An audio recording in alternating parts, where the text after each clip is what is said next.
Alternate sites. Your main site is unusable for whatever period of time due to a disaster. Where do you go? Well, there's several different options. A hot site. Hot site is ready to go generally within 24 hours. The equipment is there. It's unboxed. Everything you need is running on it. Maybe you have to restore the last backup. That's about it. You got HVAC, you got electricity, running water, internet lines, phones. You got seats for people to work. Probably not everyone. Probably a limited subset of people, about 1/10. That number will vary. But everything's ready to go within about 24 hours. That's a hot site. Let's look at a cold site for a moment. A cold site, you got a beautiful warehouse. You got a cement floor. You got a roof over your head. You got walls. You got running water so people can wash their hands.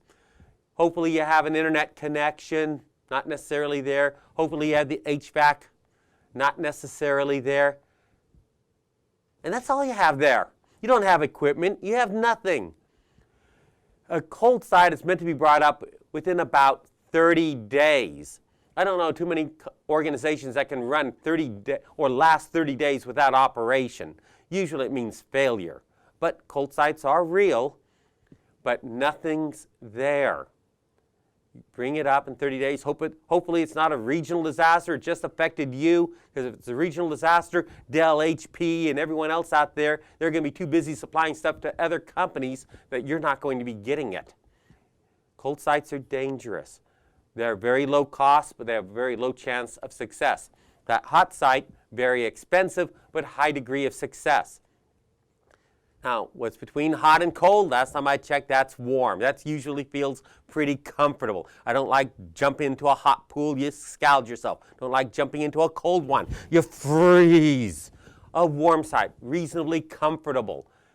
Should be up in about a week. Cost, relatively low.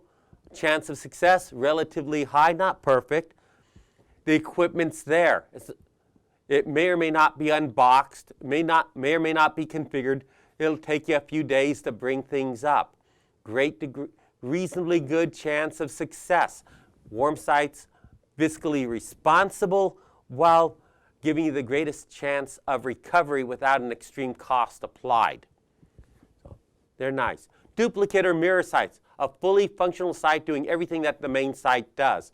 Co-location, for example. You have a second office building that does everything you do. Data's mirrored to it. You're ready to go generally immediately.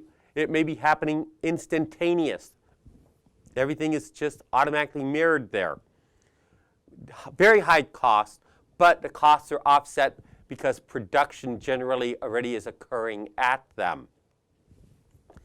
There's one other big one here, and that's a mobile site. A big RV or a tractor trailer pulls up into your parking lot, but it's usually only for data center operations. Cost relatively high, not as high as a hot site where you got near full duplication. Good degree of redundancy, good chance of bringing it up because everything's up and running. One of the latest ideas in that mobile side is something like the pods concept. Mobile pods that are drop shipped to you with all your stuff already there, brought on site, and you continue data center operations. No longer using a big RV or a tractor trailer, just drop ship a container with everything on it. The other important one that we do want to cover is a subscription site. Now, SunGuard, Sunbelt, other companies provide services. They provide the equipment for you. You rent it from them as needed.